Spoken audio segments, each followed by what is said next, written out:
really the idea is, where do we go from here? Well, we realized our choice of language is critical. So as we're building all these disparate campaigns into one single campaign, how do we unify them into this broader narrative? How do we talk about them in a cohesive way? We can't use this international law and policy language. So I went to one briefing with one of the teams because they were explaining to me about this law that was being passed in the EU. And I'm pretty well versed in these issues at this point, as is our research team. And it took her 35 minutes to explain in basic terms what was going on to me. And I was like, yeah, we're not gonna lead with this on social. Just gonna throw that out there. Perhaps not good for a 140 character tweet. Just an idea.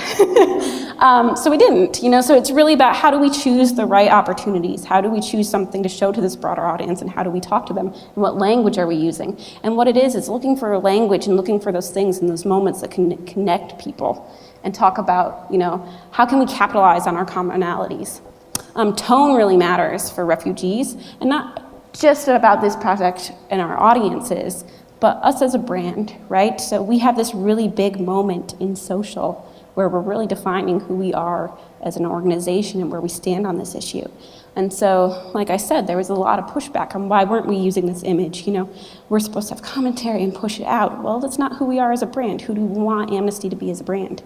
And how do we talk about it? And following that, a lot of the feedback we got from our activists is it was so nice for them to see something positive. Our positive stories just repeatedly do better than our negative ones.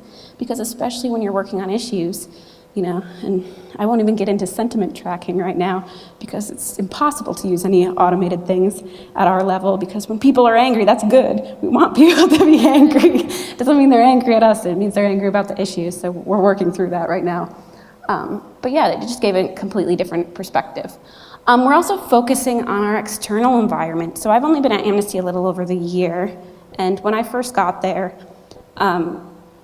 there was this huge fascination on inbound, and it was always people coming to us, and how much was our traffic? Why does that matter? These conversations are happening elsewhere. Why aren't we talking to the people where they are? Why aren't we inserting themselves in the conversation?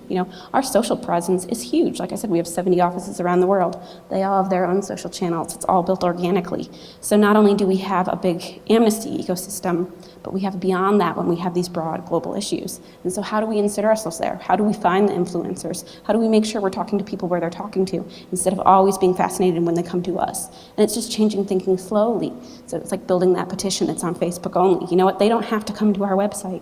We can convert them right here, and we have a better rate at conversions, and it's a cheaper conversion for us. Yay.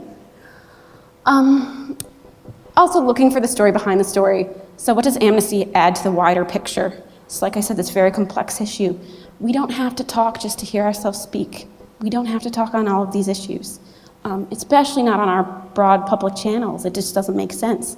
So what is our value add? If we're just speaking to hear our own voice, there's no point. How do you add your value, and how do you get that across?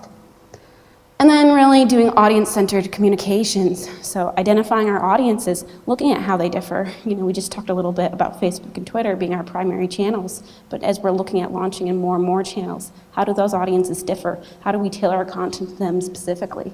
So not just where are they having the conversations, but what are they saying for a starting point?